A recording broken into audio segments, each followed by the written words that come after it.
The moment I realized my college roommate Emma was living a double life, my world tilted on its axis.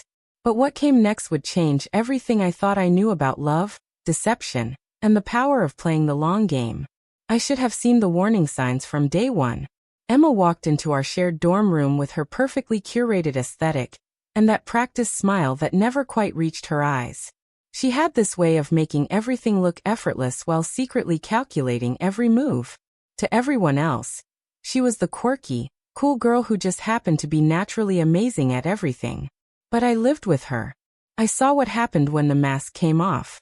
Behind our closed door, Emma transformed into someone I barely recognized. The sweet, supportive persona she wore in public melted away like makeup in the rain. In its place stood a girl who seemed to take genuine pleasure in chipping away at my confidence, one carefully crafted comment at a time. "You would be so pretty if you just wore makeup," she would say, her voice dripping with false concern as she watched me get ready for class. "I mean, you have such potential, but you are just not trying hard enough." I would force a smile, trying to convince myself she meant well. Maybe she was just being honest. Maybe I did need to try harder. But then came the comments about my social life. "Guys only flirt with you because you are easy," she would announce casually while scrolling through her phone. "They can tell you are desperate for attention. It is kind of sad, actually." Each word hit like a physical blow, but I swallowed the pain. I told myself I was being oversensitive. I made excuses for her behavior. I tried to keep the peace because living in constant conflict seemed worse than enduring her casual cruelty. The worst part was how she delivered these verbal assaults with that same sweet smile she wore in public. She would tilt her head slightly, as if she was doing me a favor by pointing out my flaws. "I do not know how you got into this school," she said one evening as I struggled with a particularly difficult assignment. "I mean, I am sure you are smart in your own way, but this level of academic rigor seems really challenging for you." I felt my self-worth crumbling bit by bit. Every morning, I would wake up wondering what new way she would find to tear me down. I started avoiding spending time in our room, preferring to study in the library or hang out in common areas where her public persona had to stay intact. But I was trapped. Changing roommates mid-semester was nearly impossible, and I could not afford to live off campus. So I learned to live with the constant undercurrent of toxicity, telling myself it was only temporary. I just had to survive until the end of the school year. Then everything changed the night Dylan entered my life. I was lying in bed, scrolling through Instagram to distract myself from another one of Emma's passive-aggressive comments about my study habits, when I received a notification. A new follower, Dylan Martinez. His profile picture showed a guy with dark hair and kind eyes, and his bio mentioned he was a literature major at a nearby university.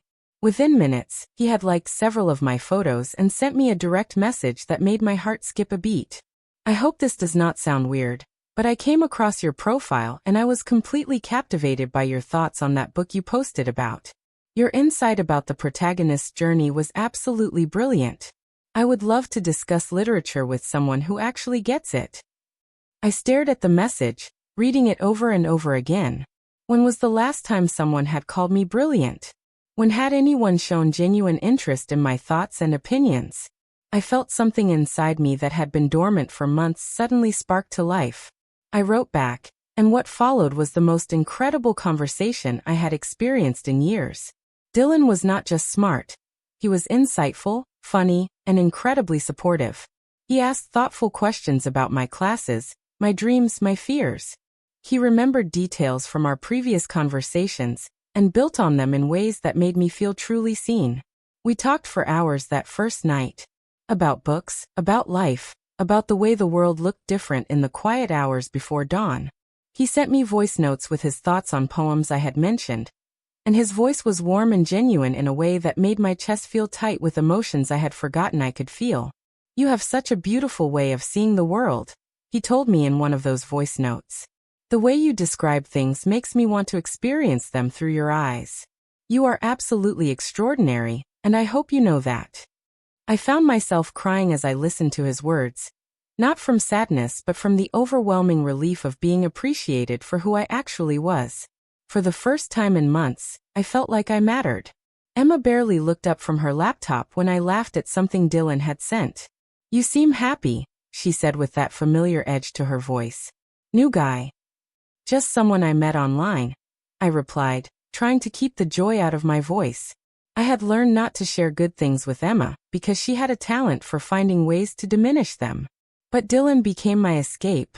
Every day, I looked forward to his messages with an anticipation that made my heart race.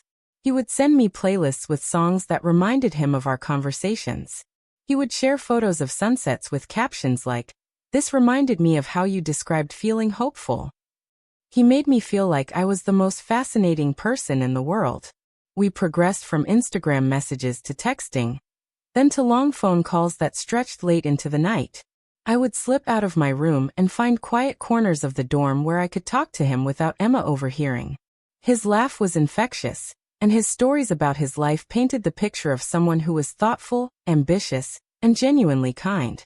"I have never met anyone like you," he told me during one of our late-night calls. "You make me want to be better, to see the world the way you do. I feel like I have been waiting my whole life for someone who understands me the way you do." I felt the same way. Dylan became the bright spot in my increasingly difficult living situation. When Emma made her cutting remarks, I would remind myself that someone out there saw my worth. When she implied I was not good enough, I would remember Dylan's words about how extraordinary I was. But as weeks turned into months, something began to feel off. It started with small things that nagged at the edges of my consciousness. Dylan's texting style was familiar in a way I could not quite place. The way he constructed sentences, the specific words he chose, even his sense of humor. It all reminded me of someone, but I could not figure out who. Then there were the references. Dylan seemed to know an unusual amount about my daily life, even things I had not explicitly shared with him. He would make comments about my professors that were oddly specific, or reference incidents that had happened in my dorm in ways that seemed too detailed for someone who had never been there. "How was your day dealing with the drama in your hall?" he texted one afternoon after a particularly loud argument between two girls down the corridor. I had mentioned the noise in passing, but his follow-up questions showed a knowledge of the situation that went beyond what I had shared. I started paying closer attention to our conversations, looking for clues about what was bothering me. Dylan's grammar patterns, his vocabulary choices, even the way he structured his thoughts, it all felt hauntingly familiar. Then came the moment that changed everything. I was venting to Dylan about a frustrating interaction with a professor, sharing details about a class discussion that had gone poorly. It was something I had only talked about with Emma, a specific conversation about how I had misunderstood an assignment and felt embarrassed in front of the entire class. Dylan's response came quickly. "Yeah, I remember you told me about how you mixed up the symbolism in that story. Professor Martinez can be really intimidating when you get something wrong in front of everyone." My blood ran cold. I had never told Dylan about Professor Martinez's reaction. I had never mentioned the specific symbolism I had gotten wrong. The only person who knew those details was Emma, because she had been the one I had confided in when I came back to our room devastated by my public mistake. I stared at the message, my hands shaking as the pieces began to fall into place. The familiar speech patterns. The detailed knowledge of my life. The way Dylan seemed to know exactly what to say to make me feel better about situations only Emma had witnessed. Emma was Dylan, my roommate, who spent her days tearing me down and making me feel worthless, was also the person who had been building me up and making me feel loved. She was playing both sides of my emotional life, and I had fallen for it completely. The realization hit me like a physical blow. I felt sick, betrayed, and furious all at once. How long had she been doing this? How many of my secrets had I unknowingly shared with her while thinking I was confiding in someone else? How many times had she comforted me as Dylan about pain she had caused as Emma? But as the initial shock wore off, something else began to take its place. A cold, calculating anger that felt different from anything I had ever experienced. Emma thought she was playing me, manipulating my emotions for her own twisted entertainment. She had no idea that I had figured out her game, and that gave me power. I made a decision that night that would change both of our lives forever. Instead of confronting Emma immediately, I decided to play along. If she wanted to live in this fantasy where she could control both sides of my emotional experience, I would give her exactly what she was looking for. But I would be the one in control. I crafted my response to Dylan carefully, pretending I had not noticed his slip-up. "Thank you for remembering," I wrote. "It means so much to have someone who really listens to me. I feel like you understand me better than anyone." Over the next 2 months, I became the perfect victim for Emma's twisted game. I opened up to Dylan in ways I had never opened up to anyone, sharing my deepest insecurities and fears.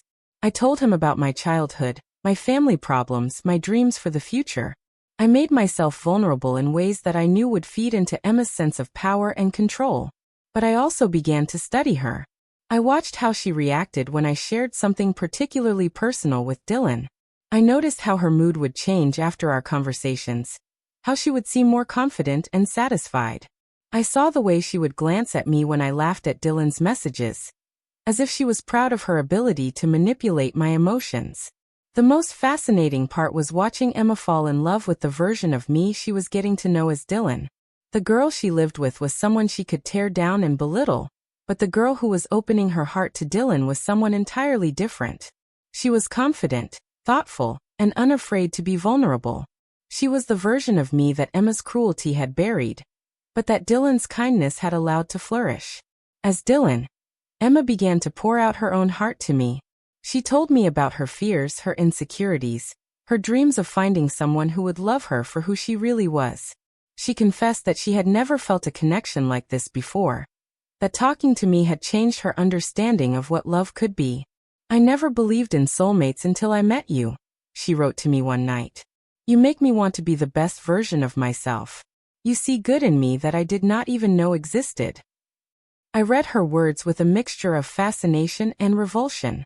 The same person who told me daily that I was not good enough, not pretty enough, not smart enough, was now telling me that I was perfect exactly as I was. The hypocrisy was breathtaking, but it also revealed something important about Emma that I had not understood before. She was not just cruel for the sake of being cruel. She was deeply insecure, desperately seeking validation while simultaneously trying to tear down anyone who might be competition for that validation. By creating Dylan, she had found a way to experience love without the vulnerability that real relationships required. But she had also made a crucial mistake. She had fallen in love with the real me, the version of myself that her cruelty had been designed to destroy. In trying to manipulate me, she had given me the greatest gift possible, the reminder of who I actually was beneath all her psychological warfare. As Dylan, she wrote me love letters that brought tears to my eyes. She planned elaborate virtual dates, sending me packages of books and tea with notes about how she had chosen each item specifically because it reminded her of me. She sent me voice notes telling me how beautiful I was, how intelligent, how worthy of love. It was the most surreal experience of my life, being loved and hated by the same person simultaneously. But it was also incredibly empowering. I was watching Emma reveal her true self to me, stripping away all pretense and showing me exactly who she was beneath the carefully crafted facade. The breaking point came on a Tuesday night in March. I was lying in bed, texting with Dylan, when Emma's phone buzzed with a notification. She glanced at it and smiled, and I realized she was looking at my message. In that moment, watching her smile at words I had sent to her fake persona, I felt a cold fury that cut through all my careful planning. "I love you." Dylan's message appeared on my screen. "I have never said that to anyone before, but I need you to know. You are the love of my life, and I cannot imagine my future without you in it." I stared at the words, knowing Emma was watching me from across the room, waiting to see my reaction. She had finally said the words she had been building up to for months, and I could see the anticipation in her eyes as she waited for my response. This was my moment. "Good," I typed back.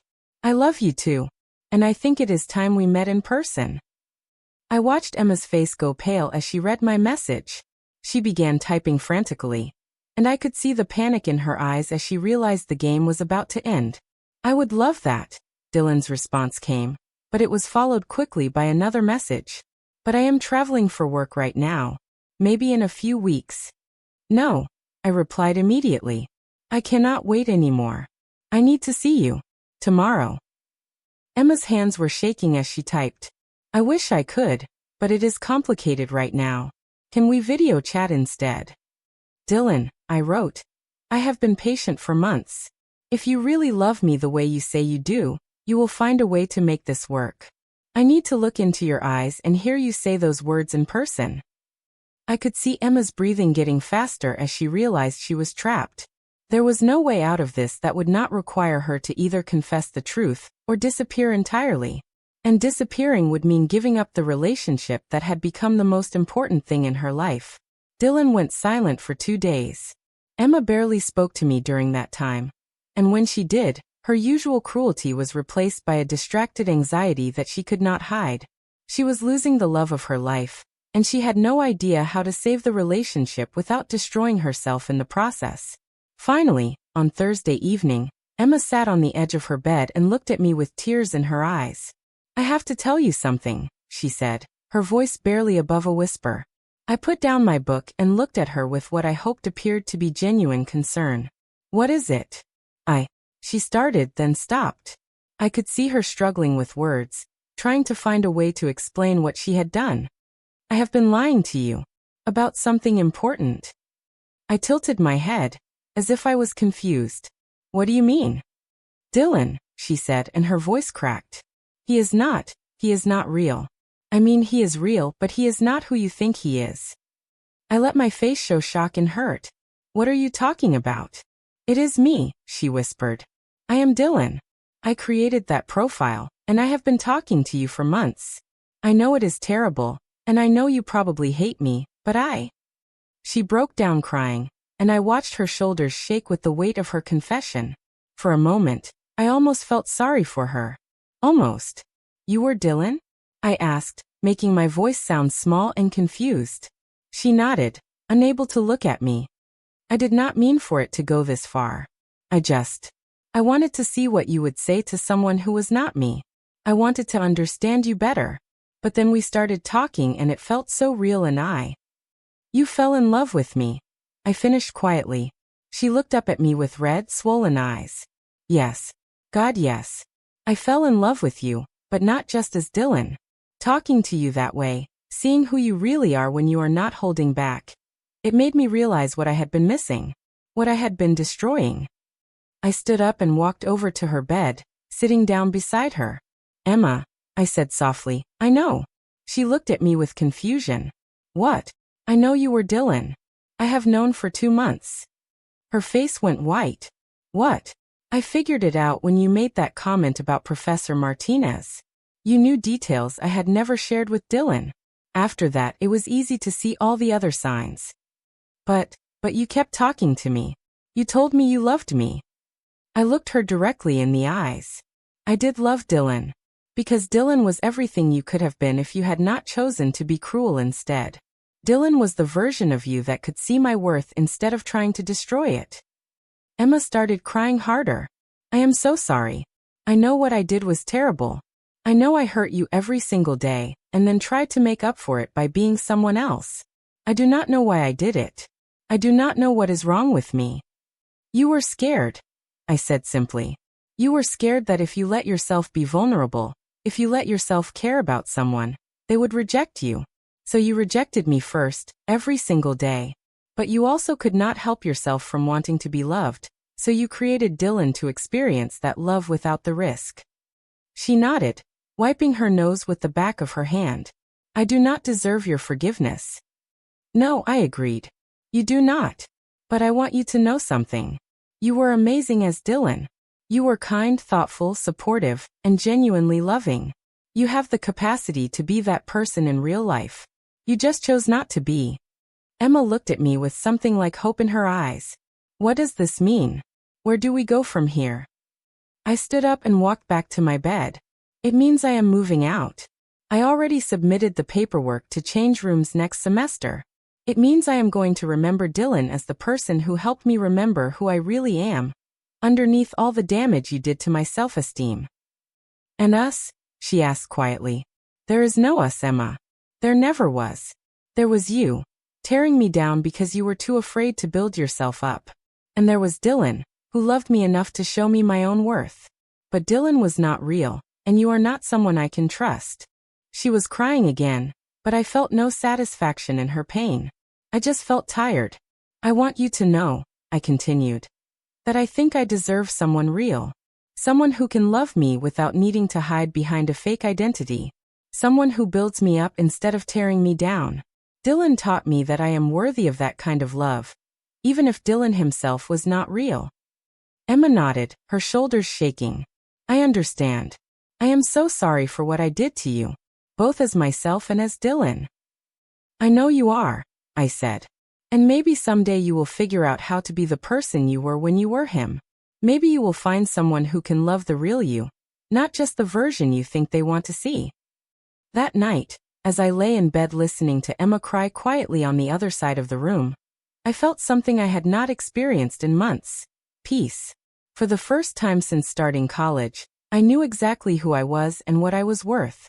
Emma had tried to break me by pretending to be someone I could love, but instead, she had let me fall in love with the version of myself she could never destroy. The next morning, I started writing. Not homework, not essays for class, but stories.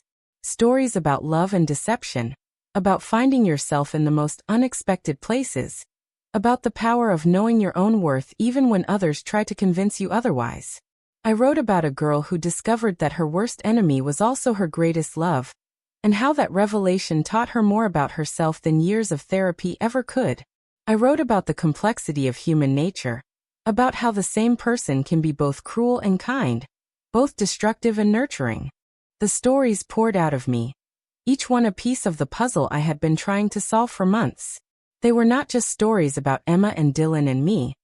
They were stories about the fundamental human need to be loved and understood, and the lengths people will go to find that connection.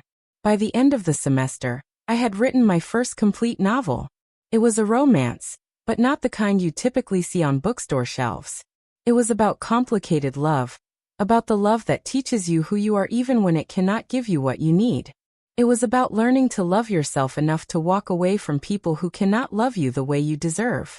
I submitted the manuscript to a small press, not expecting much.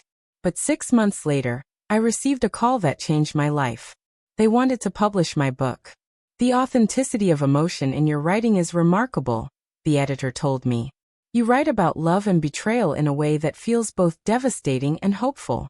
It is exactly the kind of complex emotional storytelling we are looking for. As I sat in my new apartment, holding the phone and trying to process what she was saying, I thought about Emma. I wondered if she had figured out how to be the person she had been as Dylan. I wondered if she had found someone who could love her for who she really was, not just the version of herself she presented to the world. The book was published 8 months later. Love Letters from a Stranger became a bestseller, resonating with readers who recognized their own complicated relationships in the pages. I received letters from people who had been catfished, from people who had done the catfishing, from people who had discovered that love and deception could coexist in the same heart. But the most meaningful response came from an unexpected source. 3 months after the book's release, I received a letter with no return address. The handwriting was familiar, and my heart raced as I opened it. Dear author, it began. I read your book and I recognized myself in every page. I was Emma, and I was Dylan, and I was the girl who learned too late that the person I was trying to destroy was the person I loved most. I wanted you to know that your story helped me understand myself in a way I never thought possible. I have been in therapy for a year now, working on becoming the person I was when I was pretending to be someone else. I do not expect forgiveness, but I wanted you to know that Dylan's love for you is real, even if Dylan himself was not. Thank you for turning our story into something beautiful. Thank you for showing me that it is possible to love someone enough to let them go. I cried as I read the letter. Not from sadness but from a sense of completion I had not expected to feel. Emma had finally learned the lesson that Dylan had been trying to teach her all along. That real love requires real vulnerability, and that the most profound act of love is sometimes knowing when to walk away. The dedication page of my book reads, "To the girl who taught me that fiction can be more dangerous than truth, and that the most powerful stories are the ones we tell ourselves about who we are."